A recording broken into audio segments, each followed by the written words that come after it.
Hello and welcome to the Armenian News Network Groong Week in Review. This show was recorded on June 27, 2023.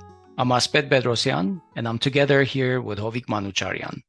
We have a lot of topics to touch on today because we've been away for a couple of weeks. First of all, in the last week, Azerbaijan put up concrete barriers to traveling through the Lachin-Pertsor corridor.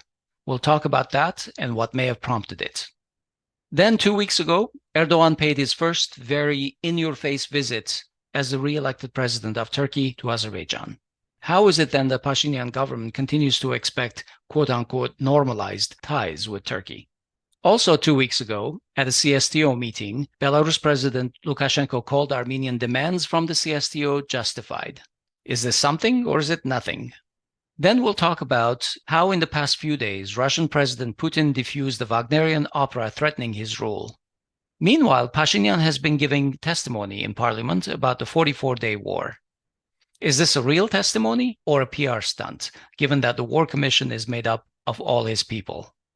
Finally, Armenian citizens are gathering 50,000 signatures to put bills on the Parliament's agenda. What do they want, and why are they doing it through this method?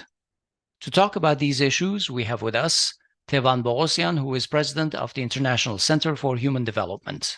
Mr. Poghosyan was an MP in the National Assembly between 2012 and 2017 from the Heritage Party. From 1997 to 1999, he served as the Nagorno-Karabakh Public Affairs Office Director in Washington, D.C. Hello, and as always, welcome back to our show, Tevan. Hello, Tevan. Thank you. Thank you for the invitation, and hello to everyone. Tevan, we missed a recording last week, so we have to go back 2 weeks in terms of information. But since June 15, the Kashatagh corridor, the only way to send supplies between Armenia and Artsakh, was still tied by Azerbaijan after an incident on the Hakari bridge on June 15. For more than 12 days now, Artsakh remains completely isolated because Azerbaijan has put in concrete blocks on the bridge. Even Russian peacekeepers can't bring in supplies. Only over the last few days, we've received some reports that some minimal amount of supplies is being flown in by Russian peacekeepers on helicopters.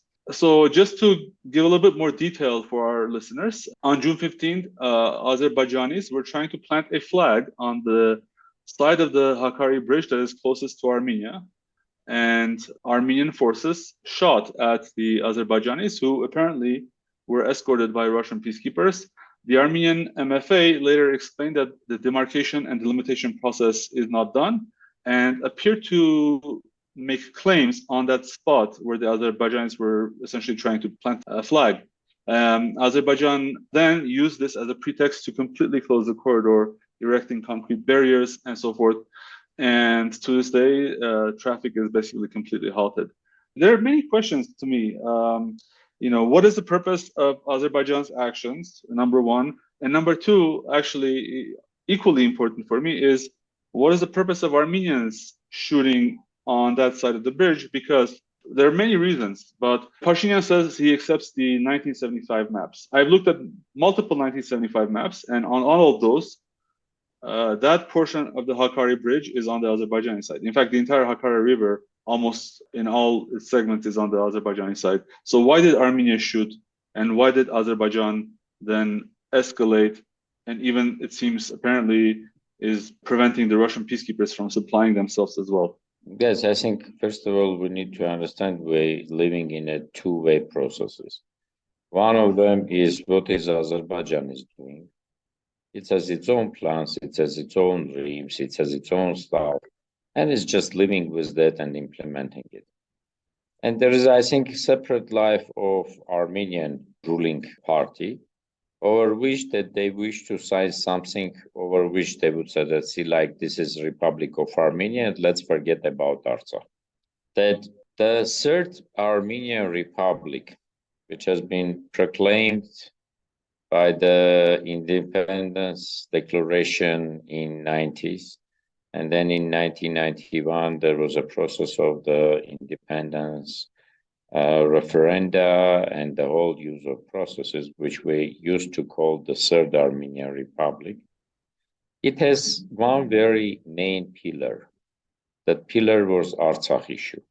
It has been started with the Artsakh movement from 1988, and it has been continuous, and the whole policy of Artsakh issue has been defining factor of Republic of Armenia's internal agenda and external agenda.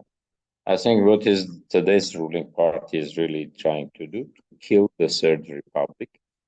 And that's why they need to kill Artsakh issue. Killing, meaning in brackets, I mean, to eliminate that issue. I would say that there was a very interesting coincidence of Azerbaijani interest from the point of view of showing that this is all mine and I need to present to the international community, see like Artsakh Armenians are going to integrate in my life. And for that, I would close to them and make an offer to use Stepanakert road or something else, trying to utilize the benefits from there.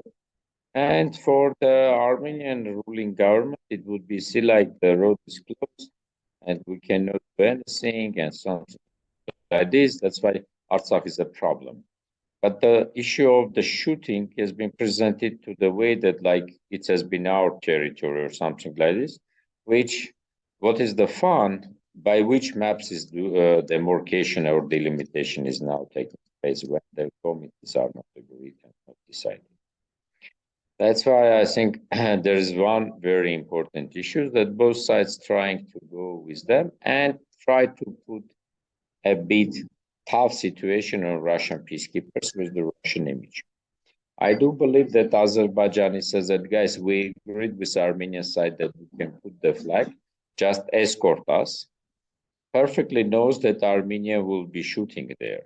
Because I do believe that if the Russians will check with the Armenian side, first, like, can we do something like that?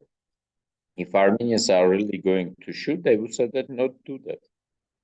And I believe that the Russian peacekeepers in any way trying to coordinate between Armenian and Azerbaijani forces on that specific border or connection or line of contact issues. At least something. They are not doing something independent. Right. That's why, in my view, I think the game has been totally different. And that's why many times when we're looking to the reactions, I think depending on how Azerbaijan or how Armenia presented their positions in Moscow, we have a reaction. But it's much easier for Armenian government to put the blame on Russians, saying they don't do anything. Azerbaijani never complain about the Russians. They trying to say that we're doing whatever we are wishing, and we are so strong that we are not even paying attention to the Russian peacekeepers. And the Russians are in their way trying to complain, and always complaints coming to Armenian side. Right. I think in reality, worst case, in my view, is that the Armenian ruling government is trying to build up the first, the fourth, the fifth, I don't know what kind of an Armenian republic where Artsakh issue is not anymore a decisive or not anymore is very important for them. And by that, they also trying to kick out also or help to kick out Russian influence from the region. And the worst element of this policy is that 120,000 people in Artsakh, out of which is 30,000 are kids, are under the siege of not only Azerbaijan, but also the policy of ruling government of Armenia. Yeah, it's interesting you mentioned that Armenia is trying to kick out Russian influence. We have often complained about international inaction, and we've said that if we've thought about if the Russians leave, would someone replace them? And No. Today's ruling government is perfectly decided. It would be under the Turkish-Azerbaijani preferential case existence. That's why they're not even looking to something like. Whatever they're talking, they're always saying that there is no guarantee that there's any country who would stay as a guarantor. And even if we sign the peace, there is no guarantee that next day war will not start. If we will do this, there's no guarantee for this and something like that. That's why they are openly trying to work with Turkish and Azerbaijani influence on the way, like, guys, what is your wishes? Let us satisfy. And with the hope that you will not be touching us anymore. I think there is no even from on their side, there is no really a search for any other one to replace Russia. They perfectly already knows that they would be working to that it will be replaced by Turkey and Azerbaijan. So on this topic, what was surprising to me recently was an apparent activation of the United States, not in the negotiations between Armenia and Azerbaijan on peace treaty, which is happening right now in Washington, D.C., but apparently on negotiations between Baku and Stepanakert. We all remember a few weeks ago when the United States Department seemed to welcome Aliyev's so-called amnesty offer.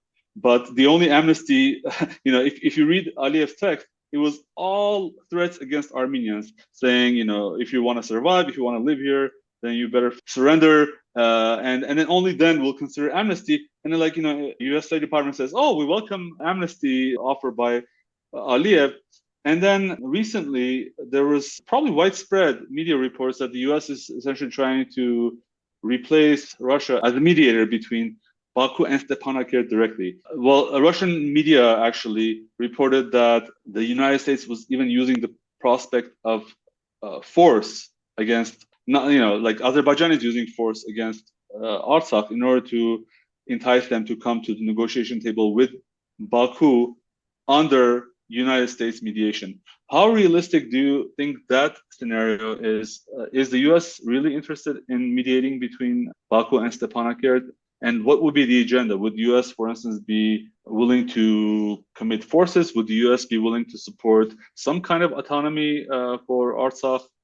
What are your thoughts on this? I would say that it has been nice Hollywood scenario and dream from your side.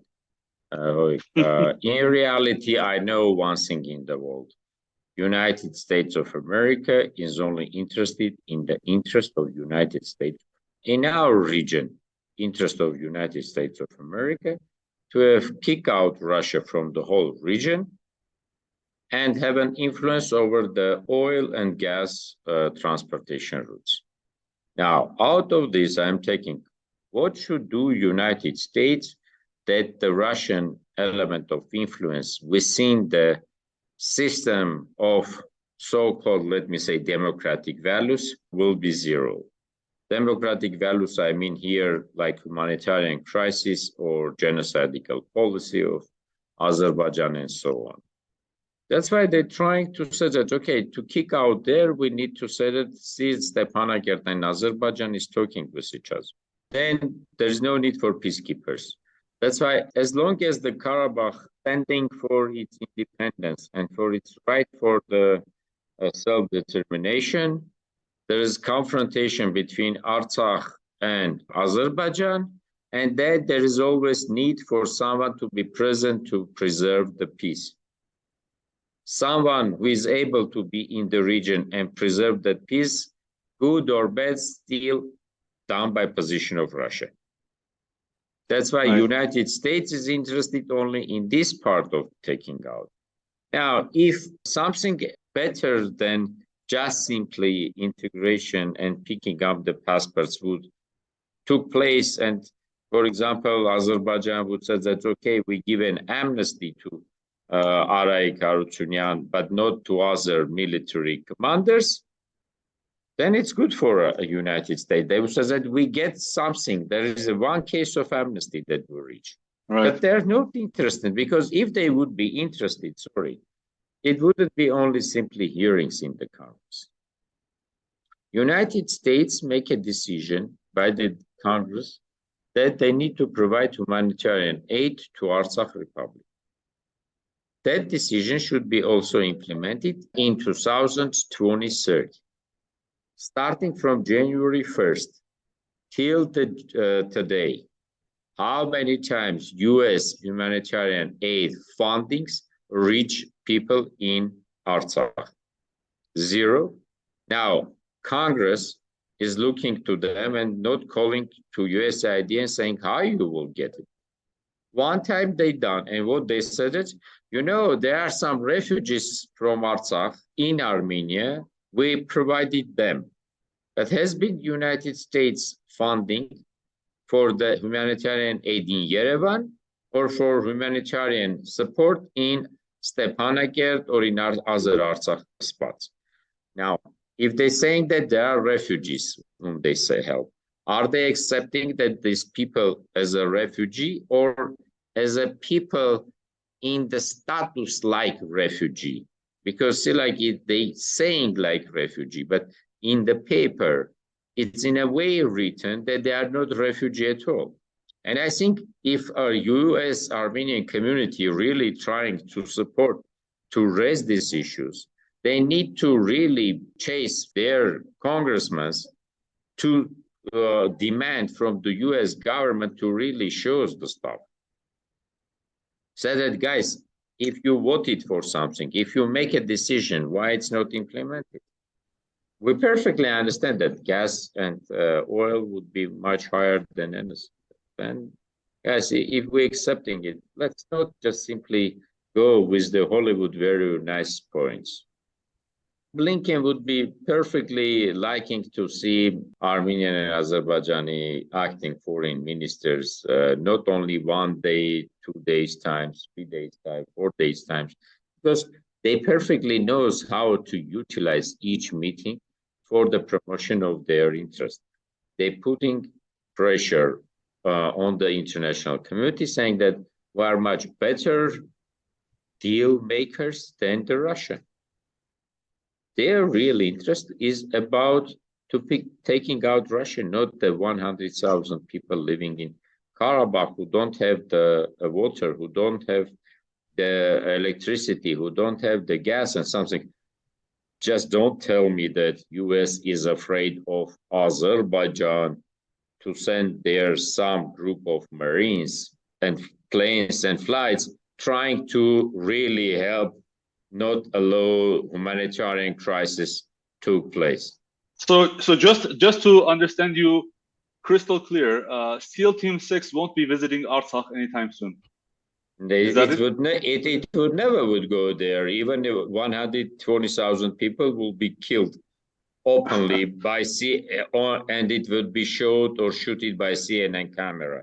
They wouldn't be there because they are interested in the only one thing, how later on to sell it to everyone, saying that Russia is a bad guy here, and guys, now we are okay, that oil and gas would flow in the direction which we prefer. United States of America is a best case of self-determination. United States of America is a country which first time maybe exercise or utilize self-determination case. Being part of Great Britain or various other kingdoms, they declare their independence. But now they are doing a selective policy. Kosovo, okay case. Karabakh is not okay case. Some other cases could be okay, some other cases could be. With all of that, I don't have any problem with the United States because it's not the place to go and complain.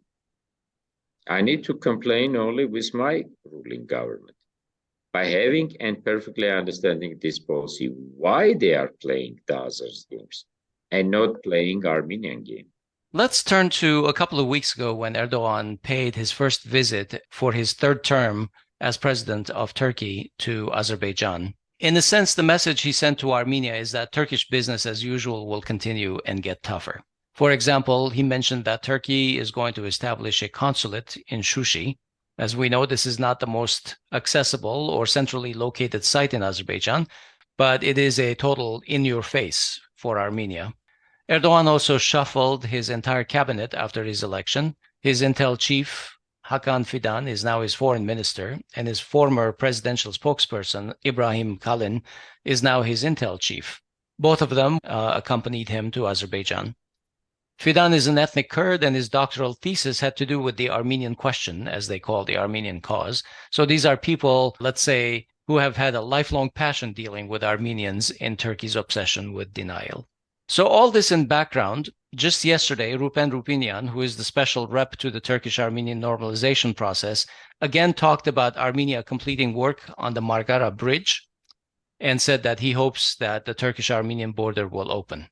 Tevan, what are the realistic expectations from this so-called normalization process? And is this government deluded in thinking that there's something in it for Armenia in the process with Turkey? As I said, they would be preferring to do the trade without paying attention, and Turkish government would be spreading their influence over Armenia and squeezing Armenian economy, penetrating here, distributing their part, and finally, you will be living like in a Turkish villa for Mars. Turkey perfectly knows their interest. Its influence. So, like, why we speaking about Markara and not Kars? Yeah. If Armenia need the railroad, then it's Gyumri, Kars. Mm-hmm. Markara would be just maybe this trucks passing there. Second, they saying for the third country people, border would be open. When we say third country, we're really actually talking about Azerbaijan. Okay, how many Japanese would be passing through there? Exactly. Or like how many Iranians would be passing when they have an Iranian-Turkish border? The only one nation which is, or so-called nationalities or citizens that would be interested in it is like people from Azerbaijan coming to Nakhichevan, and from Nakhichevan, if they need it, they can come pass there. Right. Georgians, when they have a Georgia-Turkish border, would They're be not coming going to use and Armenia. passing this. Like Russians would be coming. Yes, come on. When we're speaking that geography is defining everything, then really let's look on the map. It's amazing that even in this process of normalization, it is the most pro-Turkish choice, pro-Turkish option. And all the other options, like you said, Gyumri, the railroad, we're talking about unblocking railroads. Hovik, I do believe that Turkey one day would put the Gyumri case. I do believe that Turkish real interest is Gyumri, but they're trying to squeeze by everything. Right. Trying to calculate how they would be bringing that blockading circle, squeezing. That's why they would get first Nakhichevan side to close this part, close the other part until they will also get there. Right. That's why I don't think that Turkey would give up or Turkey would be interested on cooperation with Armenia. They are not interested in it. Neither Turkey nor Azerbaijan.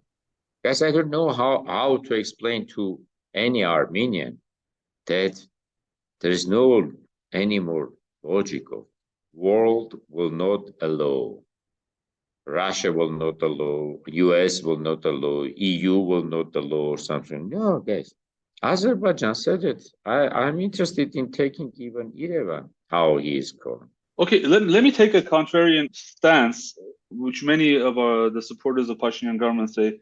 Pashinyan would say that he has no choice, and if he does anything else, we will be massacred, and Armenia itself will be lost. It will be lost in war. What is your answer to that argument? Does Armenia have any choice but to, for instance, if it prolongs this negotiation process, if it is able to, obviously, what does it mean? I have a choice or not? Choices or scenarios are sometimes build it up. Build up your choice. Develop, getting stronger. 1 year boy don't have any choice to take or lift 100 kilo weight. But 18 or 20 years guys, heavy weighter, is doing it not only during a day one time, but maybe even 400 times to getting much better stuff. But what does it mean? Build that choice, make that choice. See, like I know from the theory of negotiation, if one side saying that I don't have alternative, then he's just simply accepting whatever the other side is saying.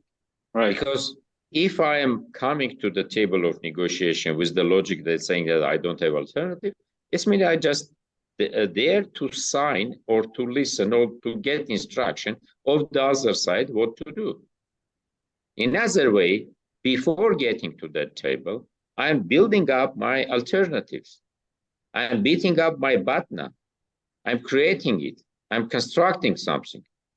I'm developing something that my batna would be much stronger. They like Azerbaijan, if they need it, they can call to US and say that, guys, I'm busy about a week and I will not come to Washington, and starting to put the blockade on the Hakari, shooting the US investment or American investment at the border in Yeras, shooting at the Sotk, which is a Russian investment, if there would be other countries' investment, they would again shoot something to become much stronger at the table of negotiation and come and say that now this is my new demands.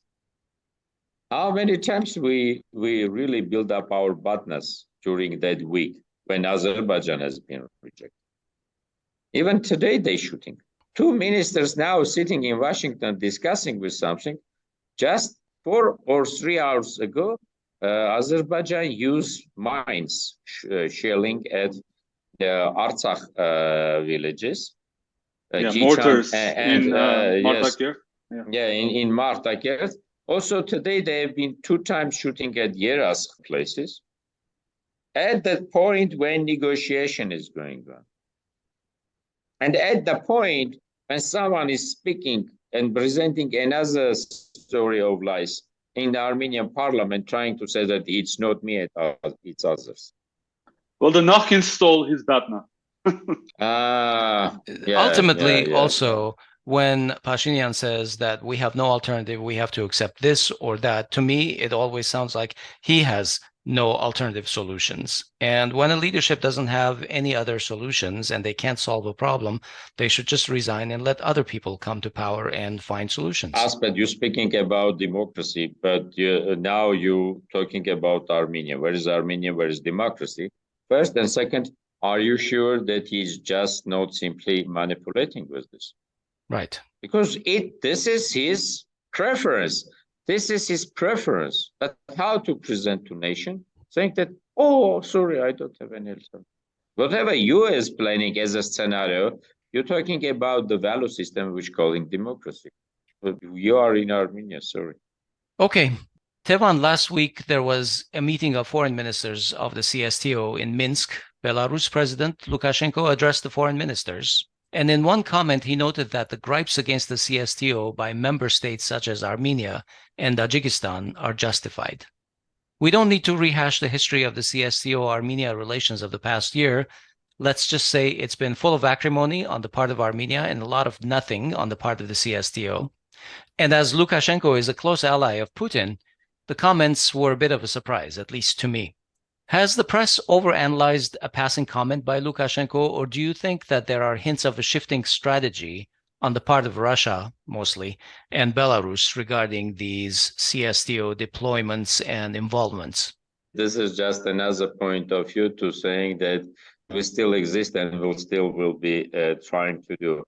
It's very nice to say that it's the justified demands from Armenia. Perfect. And what? So how should Armenia respond to this, do you think? I think, for the responses, there are 1,000 ways. But whatever is Armenia doing is very similar to how Armenia responding to the decision of the International Court or decision on opening the Lachin corridor. Mm-hmm. Can you tell me what is the difference? This is an internationally legal decision of court. And there is CSTO who said that, guys, it's okay that Azerbaijan a bit captured of you, but I'll not be fighting for you. Right. The CSTO has complete international legitimacy to open Yes, but they perfectly said that we will not be doing this. And he explained, guys, sometimes whatever we need to accept as a failure for us, in our calculations, it seems to be that if we will do some stuff, it will be even much bigger failure than what we have. Explaining that we are not going to fight for you guys. It's not the case. But it's nice wording, which will remain in the history, that if, for example, Russia would decide to do something here, they would have said, say, like even Lukashenko accepted that there are legitimate cases. It's a very interesting legal proposition. The same way is like tomorrow US would decide to punish Azerbaijan. International Court legal decision on opening up Lachin is a perfect paper existing there, over which some countries could pick up that paper and say that I'm going to open up Lachin corridor. There is a select decision. This kind of stuff, I think, it's a very diplomatically prepared manipulations for maybe future action. Why? But I'm saying maybe because there is no guarantee that anyone would pick up. But if I'm saying like this, what I'm losing? Okay, Lukashenko said that it's legitimate demand, but we have calculations that maybe if we will do some actions, it would be even worse. That's all. Full stop. Finish. Perfect. Nice, guys. Go. But if you will now say that I'm not doing anything, what these countries would tell you. Lukashenko will say that, guys, I'm now under the pressure of international community. How many times Armenia came and help? Russia would say that I'm fighting with the whole NATO countries and the whole West, I would say that. How many times Armenia as a state came and support me? So like even Pashinyan said that we are not an allies for Ukrainian war case for Russia. Yeah, which is the first.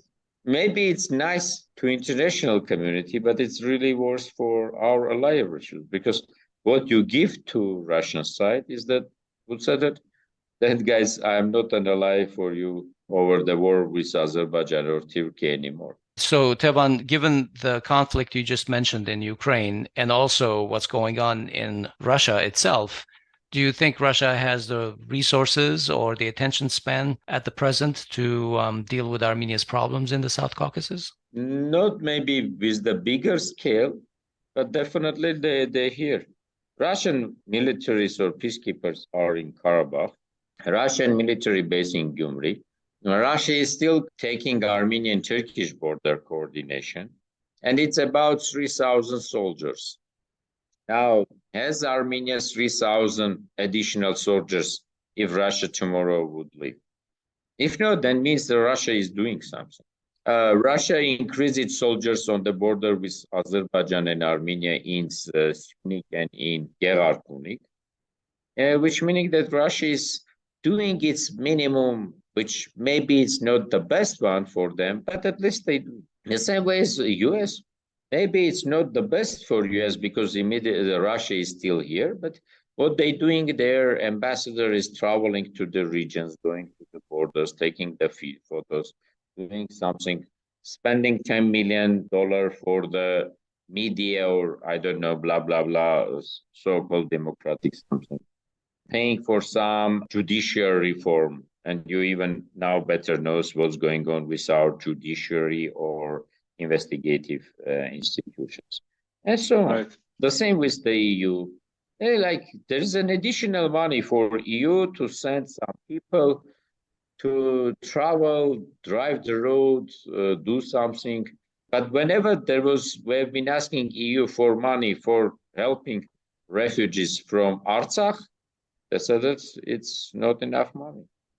Yeah. Because it's in interest EU. Guys, again, I am not raising these issues to blame EU or US or Russia. Guys, it's their interest.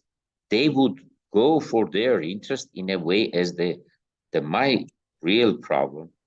Which nation would be bringing to life Armenian interest, if not Armenia's?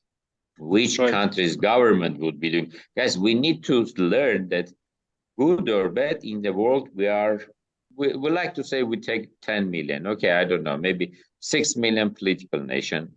But that 6 million need to get together, join their efforts, join their finance, join their wise and clever and something brain forces, join their physical forces, collect the resources and do something. If not, then let's not get offended of any nation why their interests are prevail here or why their interests at the end are being much better satisfied than Armenian. Yeah, right. It seems like everyone is in a stupor, both in Armenia and diaspora, still since 2020. Tevan, let me just switch topics because we talked about Lukashenko, and one of the most riveting international developments in the past few days has been the attempted mutiny by former Putin ally Yevgeny Prigozhin and his Wagner group, the private mercenary force that they have. The West has been salivating for a coup, essentially, by Prigozhin, as he accused Russia's defense leadership of inertia and incompetence and bungling the war in Ukraine. Anyway, within the 24 to 48 hours, Putin managed to defuse the entire affair, and apparently with a lot of help from Belarus's President Lukashenko, who was able to seal a deal with Prigozhin, who will be going to Belarus, and the Wagner soldiers who took part in this mutiny apparently won't be punished. I wanted to ask you, what is your read of these events? To me, for instance, or at least to some, it seemed like Putin was basically accommodating a lot to people who took up force against the state. And a lot of people are drawing parallels between what happened in Russia now versus what happened in Armenia in 2016 and the seizing of the Papatzagun, the Sasnatzer rebellion, essentially. What are your thoughts about what happened? I think now, from one side, let me say that after the 2020, I lost the empathy to any conflicting situation in the world to be caring from the human side. And from the much more, let's say, interest side or calculation of the power abuse, I would say that what is the difference? Is it real coup or is it fake coup or is it role play coup or it's very other things? It's the most important stuff that Putin would get the best benefits out of this, which is, I think, he's now trying to do. So you think his position will be strengthened after this? I think, yes, definitely. He will internally try to. Actually, a lot of problems came to the face. A lot of people's faces are open. A lot of people's behaviors is already there. And I think he would be at his best trying to utilize whatever he finds. And let's wait a bit, a week or 2 weeks time, and then we would be able to really do the proper assessment. I am not the great of scientists who could say that I know Russia by everything. I'm not the Russian studies specialist or something. That's why I would prefer now to wait something and some while and then do the part over, try to see where is the process is going on. But I think in reality, there is some points over which we can say that there are some points which is similar to the something which happened in 2016 here. But unfortunately, the way how Armenians play it has been negative. The way how Russia plays it seems still positive.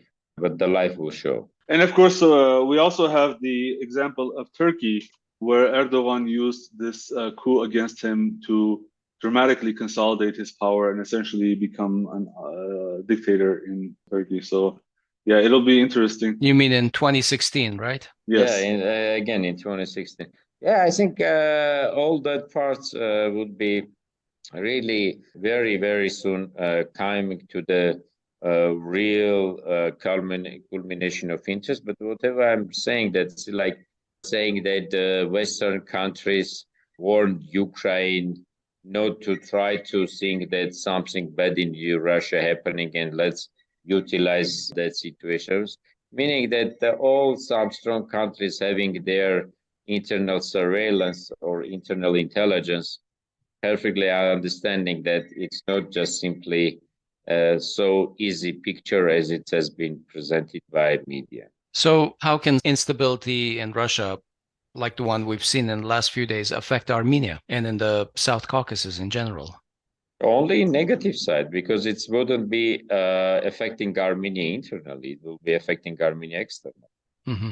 If the Russia is really weak, even weaker than it's now, so like with this level of Russia, Azerbaijan and Turkey allowing them a lot of stuff. Imagine if Russia would be weaker.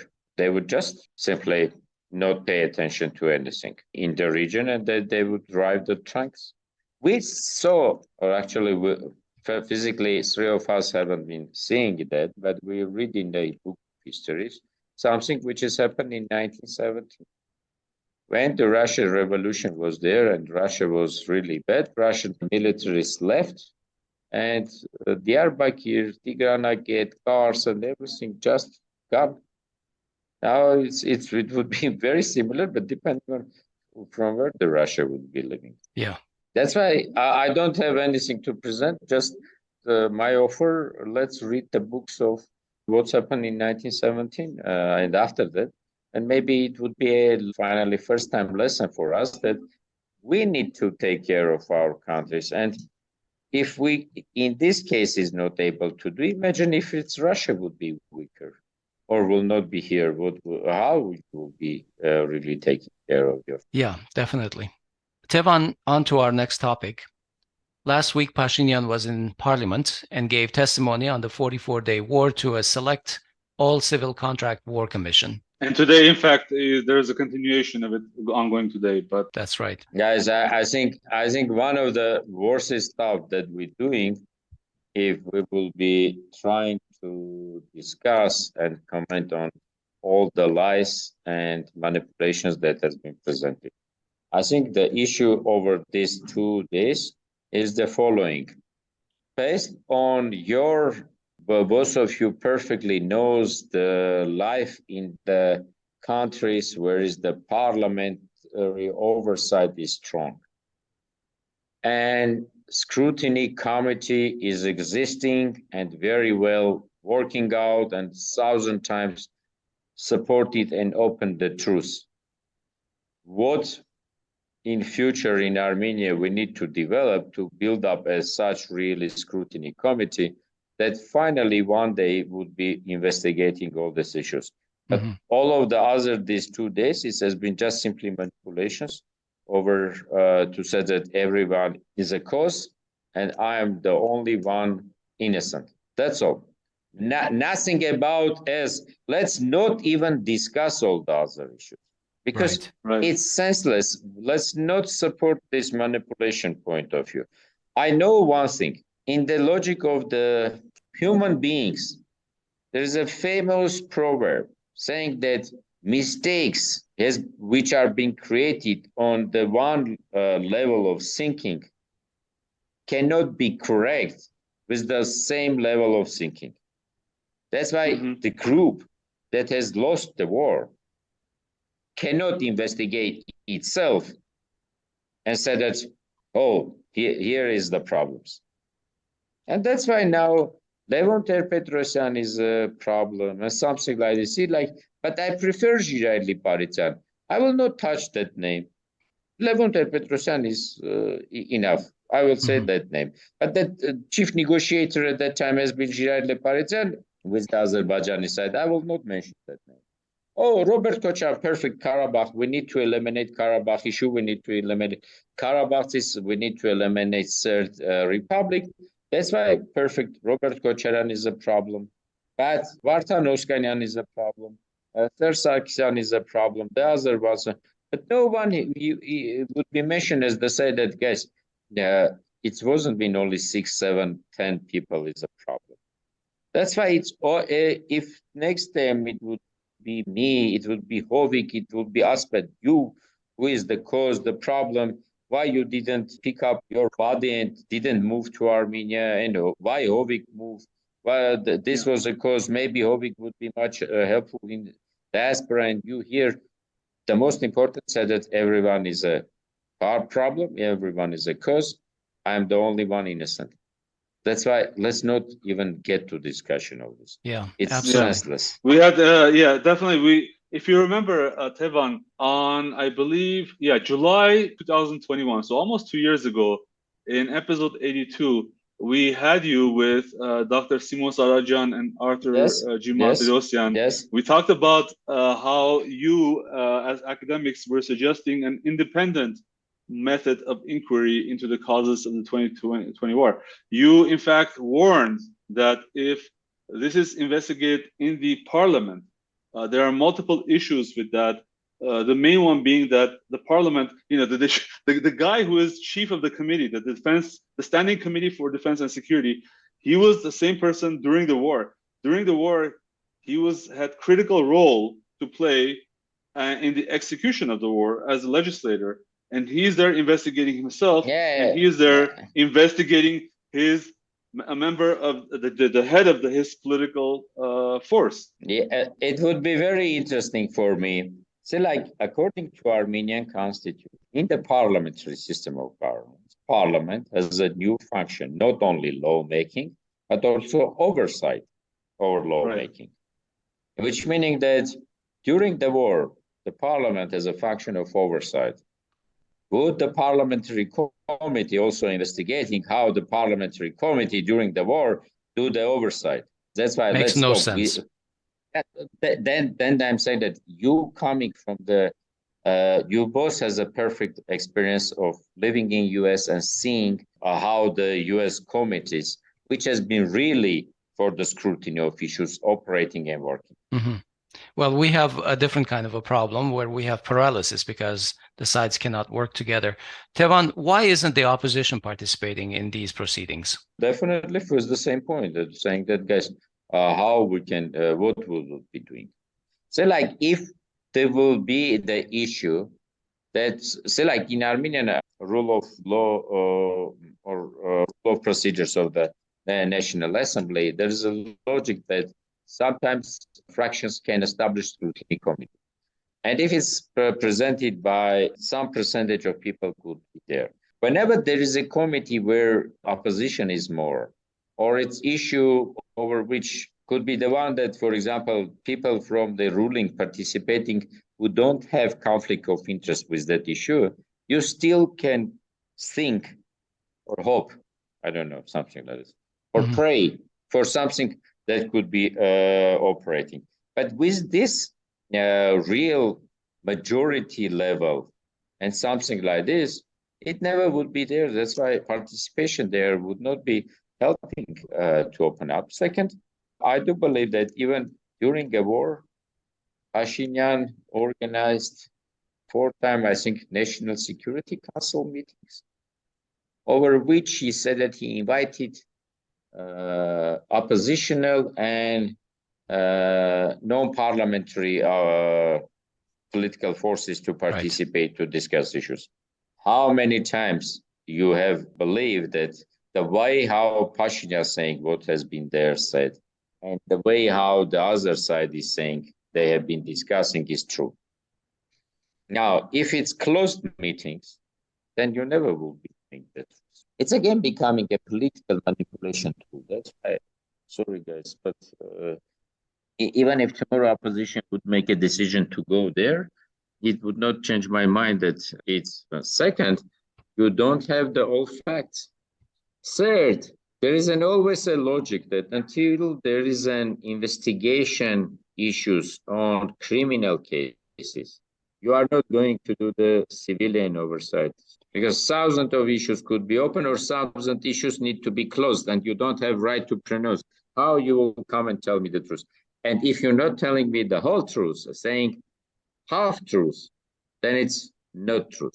Now, that's why that stories, whenever there is about 1,000 of criminal other cases, which is not finally decided and no one knows is it true or not, or where is the presumption of innocence, or where is the court decision, whatever is been saying there, it has been manipulation over those other things. Yeah. Well, my take about the opposition not participating is that they feel like they would have absolutely no effect or consequence on the process because the ruling party has supermajority in the parliament.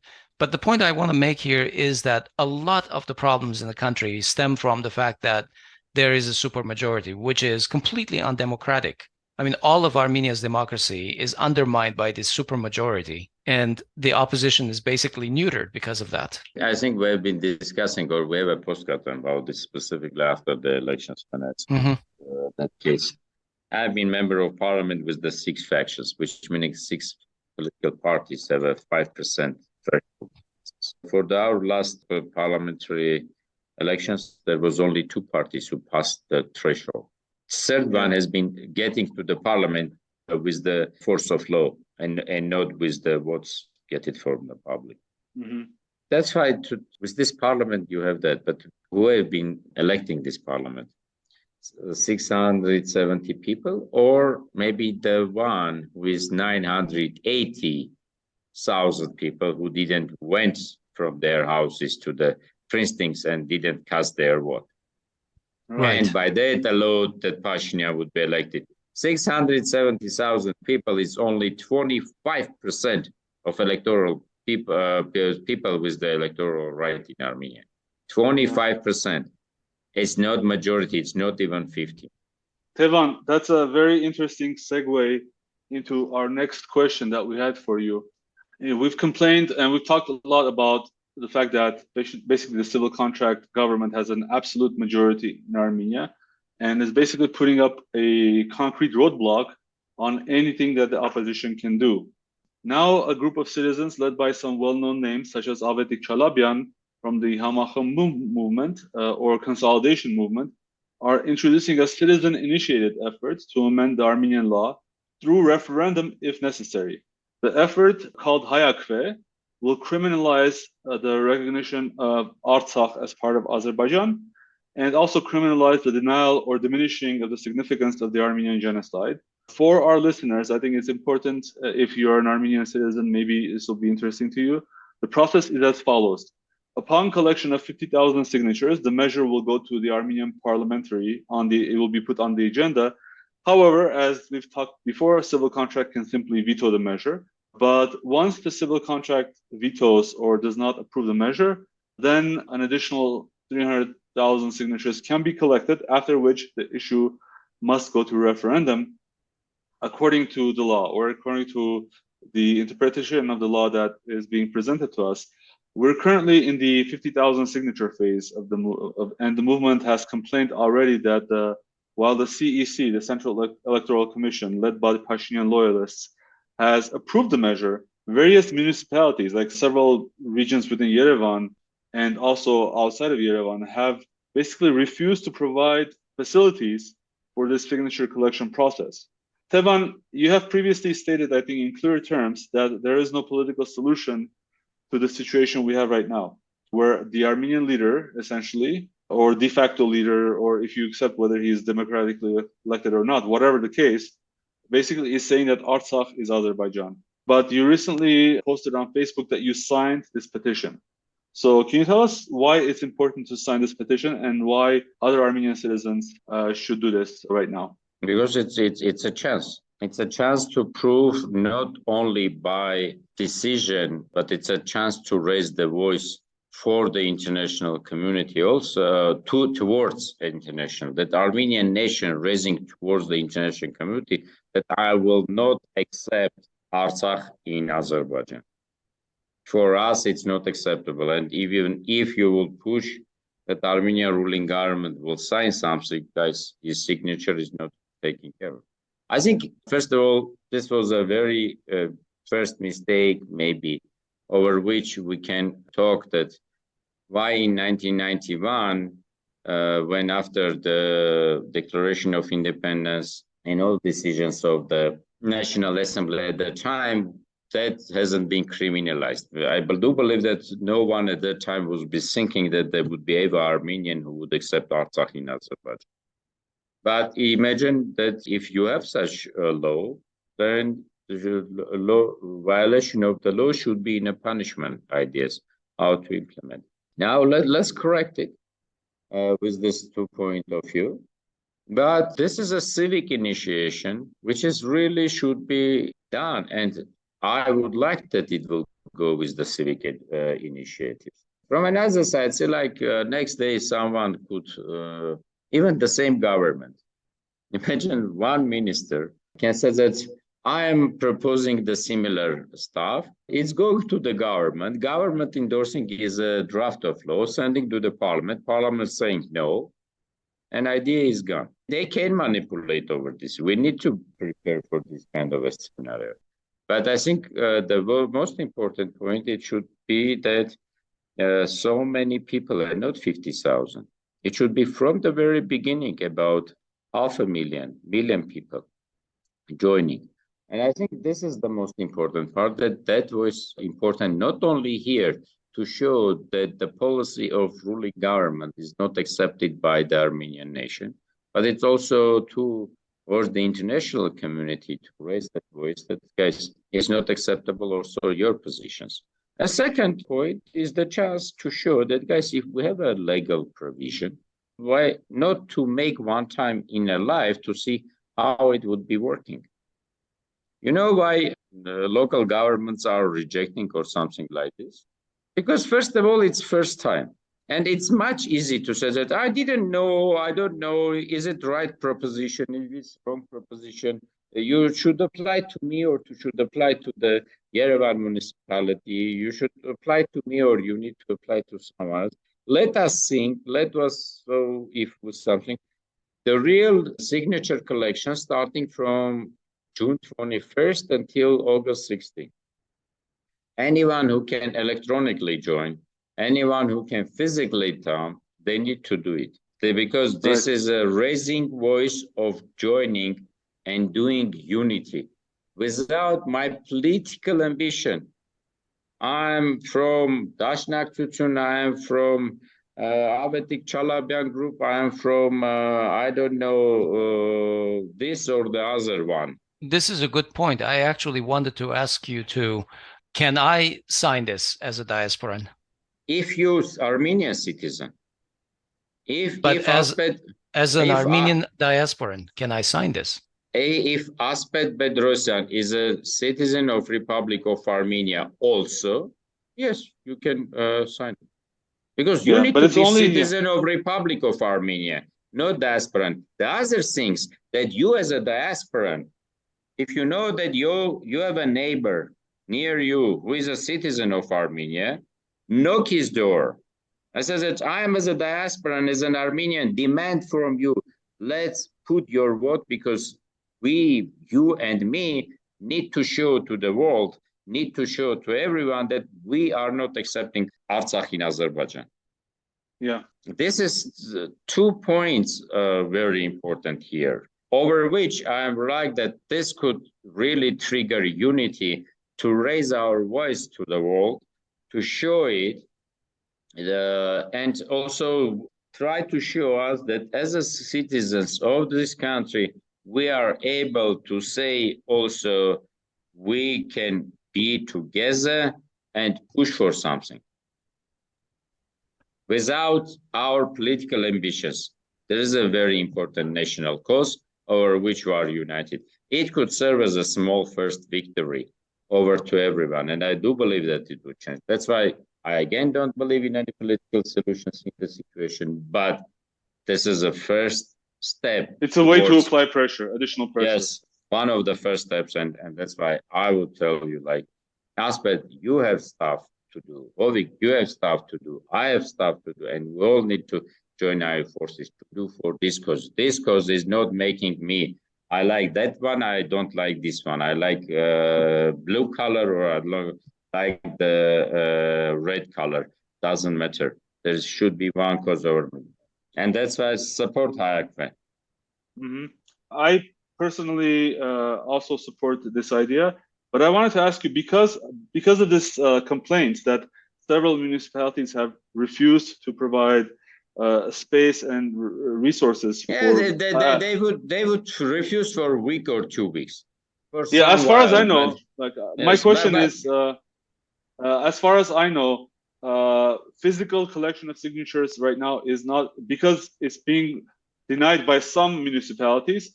In general, I believe the movement is not physically collecting signatures yet, because they're saying that everywhere it should be available. Is that correct? Yes. You can only sign it electronically right now. No, not electronically. Few municipalities already give a permission. Some are now not provided permission, but this is also another case. Let's put together to start the day. I do believe sooner or later, with a lot of other things, they would do something. But then everyone would lose. It would be that we lost a few days. We already lost 6 days. Right. But should I consider it's a weak side, or instead of that, I need to work 10 times more the moment when they would open up the door? If not, then I need to immediately apply for getting my electronic signature. If not, there's something new we need to figure out. And this is another opportunities for joining various forces on the jointly thinking towards the cause, which could be positive change here. But I do believe that the most important thing that B citizens said that I read that Central Electoral Committee give me a right to come and sign. Where is it? The same way as a common citizen should go to its local government and put the pressure also there. Why you're not not allowing that I will fulfill my constitutional power? That voice should be raised by all places. Right. And we will include the link to Hayaqve in the notes to our podcast for our listeners. But yes, I think the thing about the electronic signatures is very important, because if you don't have one, then this will be another reason to get electronic signatures and potentially participate in other civic initiatives and even, I'm not sure, whatever is available to sign electronically. This is a good idea, I think. Yeah, so let's see what happens. We will definitely cover this in future episodes as well. The website, by the way, is Hayaqve.am. It's Hayaqve.am.